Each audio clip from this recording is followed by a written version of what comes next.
Good morning students.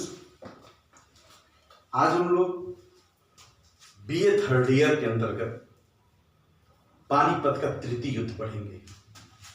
Panipat का तृतीय युद्ध,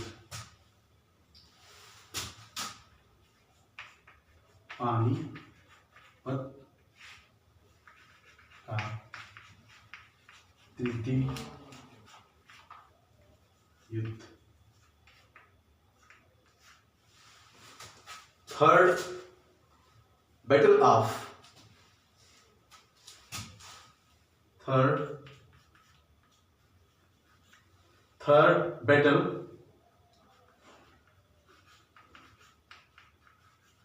of Panipat. Third battle of Panipat. इसके पहले हम लोगों ने किस तरह से कर्नाटका युद्ध के बारे में पढ़ा, किस तरह से अंग्रेज और फ्रांसीसियों के बीच हुआ, और ये नेक्स्ट पिछले जो हमारा लेक्चर था उसमें हमने खत्म किया था। आज हम लोग पानीपत का तृतीय युद्ध, थर्ड बैटल ऑफ पानीपत पढ़ेंगे।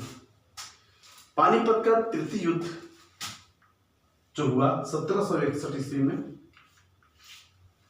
किसके किसके बीच हुआ? अहमद शाह अब्दाली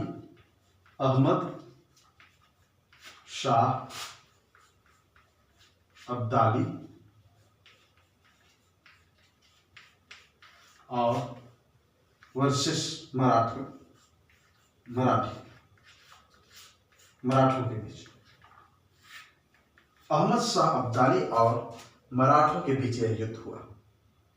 अहमद शाह अब्दाली अफगान का कबीले का सरदार था और वह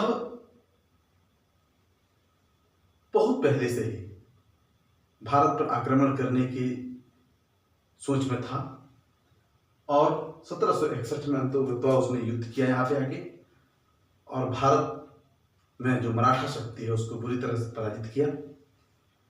छात्रों, इसको पढ़ाने से पहले थोड़ा सा मैं आपसे छोटा सा 1 मिनट के 20 सेकंड में चर्चा कर लूँ कि आप लोगों से रिक्वेस्ट है कि आप लोग सारे लोग वीडियो देखें।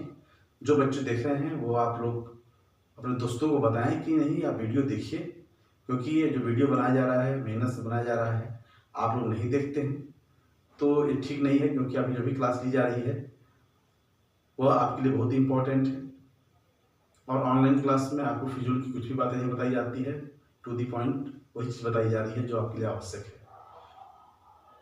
लेक्चर क्लासरूम में बताया जा रहा था, लेकिन कुछ बच्चों का फीडबैक ठीक नहीं था।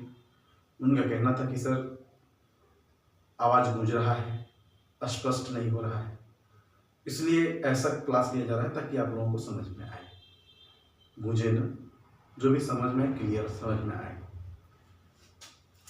तो आप लोगों से यही है कि वीडियो सब्सक्राइब कीजिए, लाइक कीजिए और नीचे अपना कमेंट जरूर दीजिए कि कैसा क्लास है, कैसा लेक्चर है, कैसा लगा आपको। पानीपत का तृतीय युद्ध पढ़ते हैं हम। पानीपत का तृतीय युद्ध अहमद शाह अब्दाली, अफगान का सरदार, अफगान के कबीले का, और मराठों के बीच यह भयंकर युद्ध हुआ। इस युद्ध में मराठे बुरी तरह से पराजित हुए, जो उस समय बहुत बड़ी शक्ति थी भारत में, और अहमद शाह अब्दाली उसमें विजयी।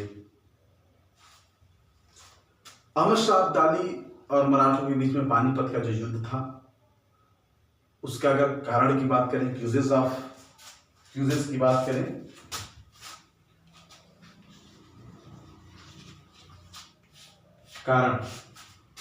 बात करें, कारण की बात करें अगर हम कि पानीपत के तृतीय युद्ध का कारण क्या था, तो कोई एक कारण नहीं था।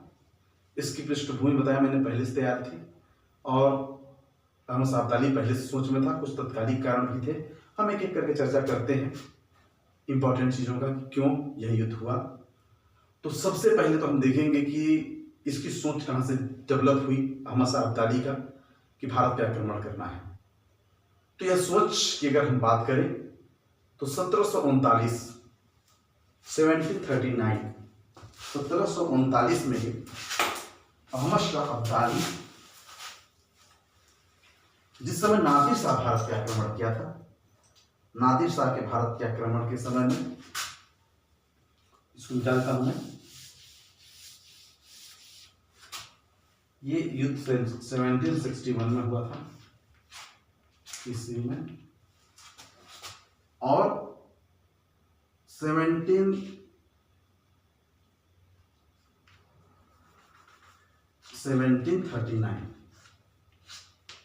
में नादिर शाह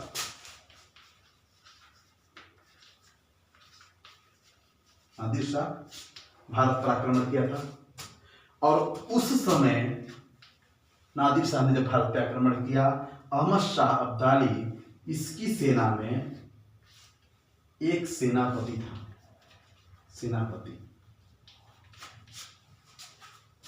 अब समझिए आप कि 1339 में नादिर शाह ने जो कत्लेआम भारत में मचाई थी और यहाँ जो युद्ध किया था, मैंने पढ़ाया था आपको, उस समय अहमद शाह अब्दाली इसकी सेना का सेनापति था।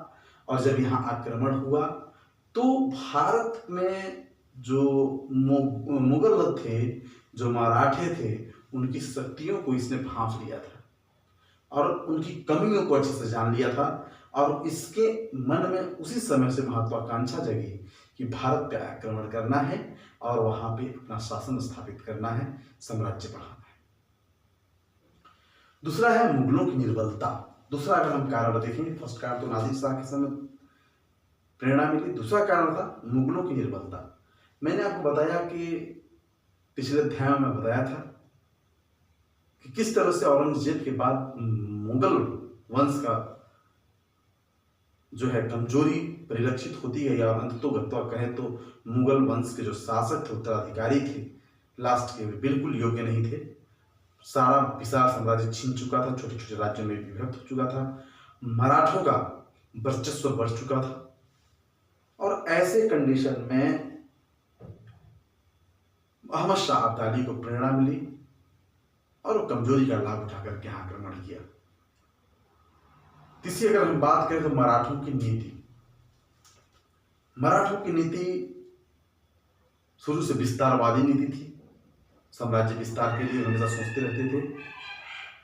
और मराठे कर्नाटक,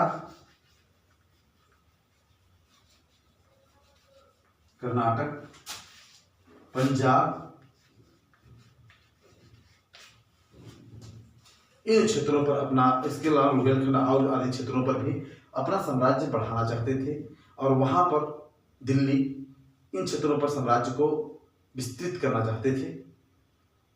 और पंजाब में जो साम्राज्य बढ़ाना चाहते थे, वहां पर अहमद शाह अब्दाली का सेनापति था। और अगर हम ये बात करें कि दिल्ली में, तो नजीब खां को उसने वहां अपना संरक्षक के रूप में रखा हुआ था, उसको मराठों ने मार भगाया। और इससे अहमद शाह अब्दाली बहुत रुष्ट हुआ और वह भारत पर आक्रमण करने और मुगलों से, मराठों से बदला लेने के लिए वह सोचने लगा। तो यह मराठों की नीतियों का भी कारण था। मुगलों से मराठों का संधि, मुगलों से संधि हो गई मराठों की, और मराठों ने मुगलों के साम्राज्य के संरक्षण का पूरी जिम्मेदारी ले रखा था। और इसमें नजीब जंग, और ये कह सकते हैं कि नजीब खां, ये वहां पर संरक्षक के रूप में था अब्दाली के, और उसको भगा करके पंजाब से, वहां पंजाब में इन्होंने हस्तगत कर लिया। इससे भी अहमद शाह अब्दाली बहुत ही रुष्ट हुआ। जो पांचवा कारण था वह था निमंत्रण। जो निमंत्रण दिया उस समय के लोगों ने, यहाँ के जो राजा जिनकी मराठों से और मुगलों से वैमनस्य था। उन लोगों ने इसको निमंत्रण दिया अब्दाली को कि आकर के यहाँ पे आक्रमण करे, और यह इसके लिए अच्छा मौका भी था कि यहाँ पे आक्रमण की करे आकर के, तो यह भी कारण था। दूसरी चीज, अहमद शाह अब्दाली एक महत्वाकांक्षी व्यक्ति था। उसकी महत्वाकांक्षा थी कि साम्राज्य बढ़ाए, और सबसे बड़ा चीज था कि उसको युद्ध के लिए धन दौलत की भी जरूरत थी। सेना बढ़ाने के लिए, युद्ध के लिए, एक विशाल सेना गठित करने के लिए धन दौलत की जरूरत थी। इसलिए भी उसने युद्ध किया भारत पे, और पानीपत का युद्ध हुआ। ये कई कारण थे। इसके अलावा तत्कालिक कारण की अगर हम बात करें तो तत्कालिक कारण में तैमूर शाह, जो पंजाब में अहमद शाह अब्दाली का उत्तराधिकार था, सूबेदार था। दूसरा, नजीबुद्दौला, जो दिल्ली में उसका उत्तराधिकारी के रूप में काम करता था, उसको मराठों ने मार भगाया था और इससे रुष्ट होकर के भी आक्रमण किया। इस सब से अब्दाली बहुत नाराज हुआ, रुष्ट हुआ, और वह तैयारी कर रहा था कि किस तरह से इसका बदला मराठों से लिया जाए। और यही सोच करके 1761 ईस्वी में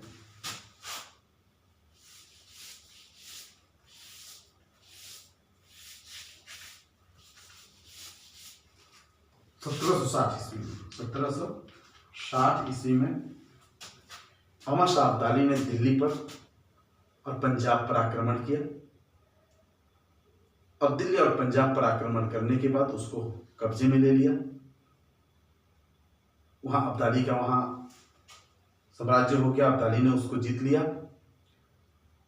और इस युद्ध में दत्ताजी सिंधिया, मराठों के जो सरदार थे, दत्ताजी सिंधिया मारे गए। दत्ताजी सिंधिया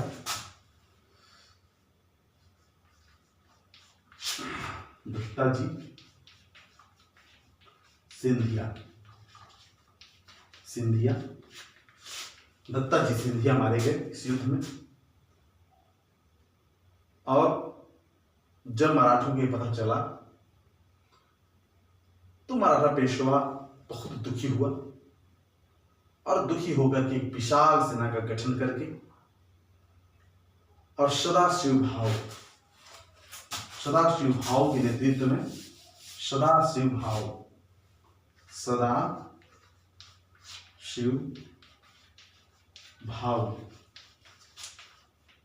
के नेतृत्व में एक विशाल सेना अहमद शाह अब्दाली से बदला लेने के लिए भेजा।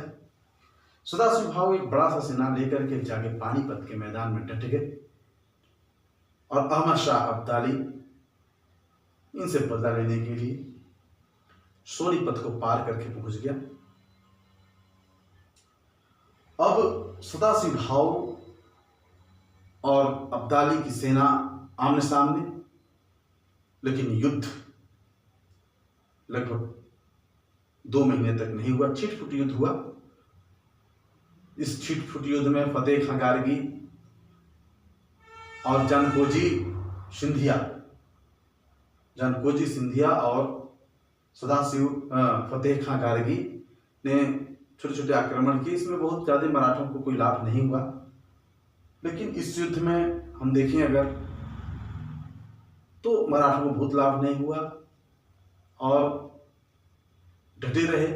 युद्ध खुल करके युद्ध नहीं हुआ, छोटे मोटे छिटपुट युद्ध हुए, जिसमें मैंने बताया भी आपको, फतेह खां गार्गी ने एक बार आक्रमण किया अब्दाली के सेना पर, सफलता नहीं मिली। तत्पश्चात जनकोजी सिंधिया ने किया, उनको भी सफलता नहीं मिली।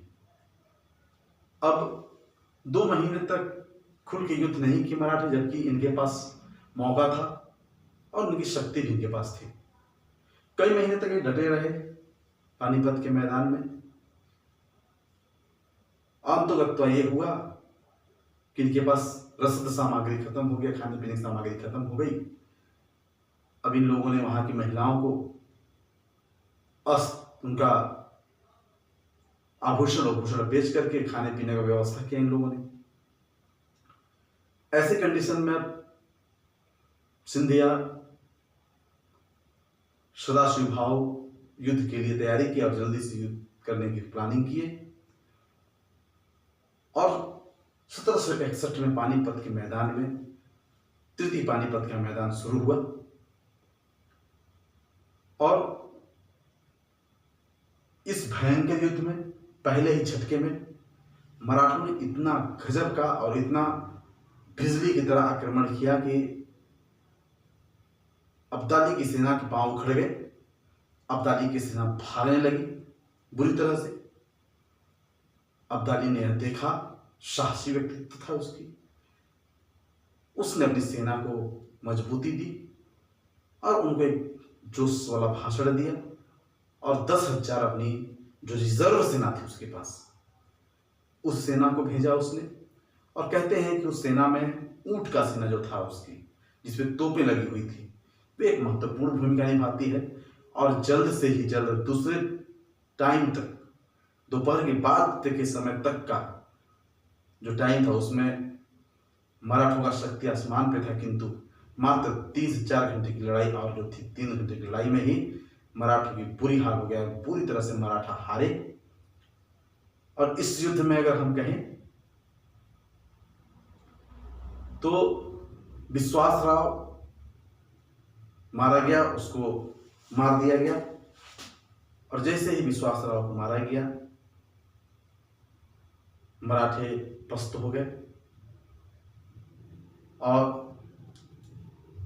विश्वासराव को जैसे ही मारा गया, विश्वासराव सदाशिव भाव का भतीजा था और यह समाचार सुनते ही सदाशिव भाव इस मौत को बर्दाश्त नहीं कर पाए और एक बिजली की तरह वे अफगानों पर टूट पड़े और अंतोगत्ता सदाशिव भाव के युद्ध में मारे गए। सदाशिव भाव को मरते ही, उनको युद्ध में वीरगति को प्राप्त करते ही उनकी सेना भाग खड़ी हुई और पीछे से दौड़ा करके अब्दाली की सेनाओं ने उनकी सेनाओं पर बिजली की तरह टूट पड़े और इतना पूरी तरह से काट मचाई, कत्लेआम मचाई। ये कहा जाता है कि 75,000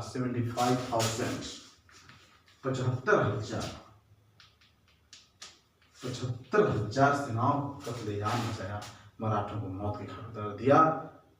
और कहा जाता है कि कौन सा ऐसा मराठों का घर रहा हो जिसमें कोई न कोई चीता न निकला हो। साथ ही कह सकते हैं कि बृहद रूप में लोग मारे गए इसमें और अंतोगत्ता पानीपत के युद्ध में अहमद अब्दाली विजयी हुआ। अब हम युद्ध के हारने के कारण की चर्चा करेंगे कल नेक्स्ट पीरियड में। Thank you.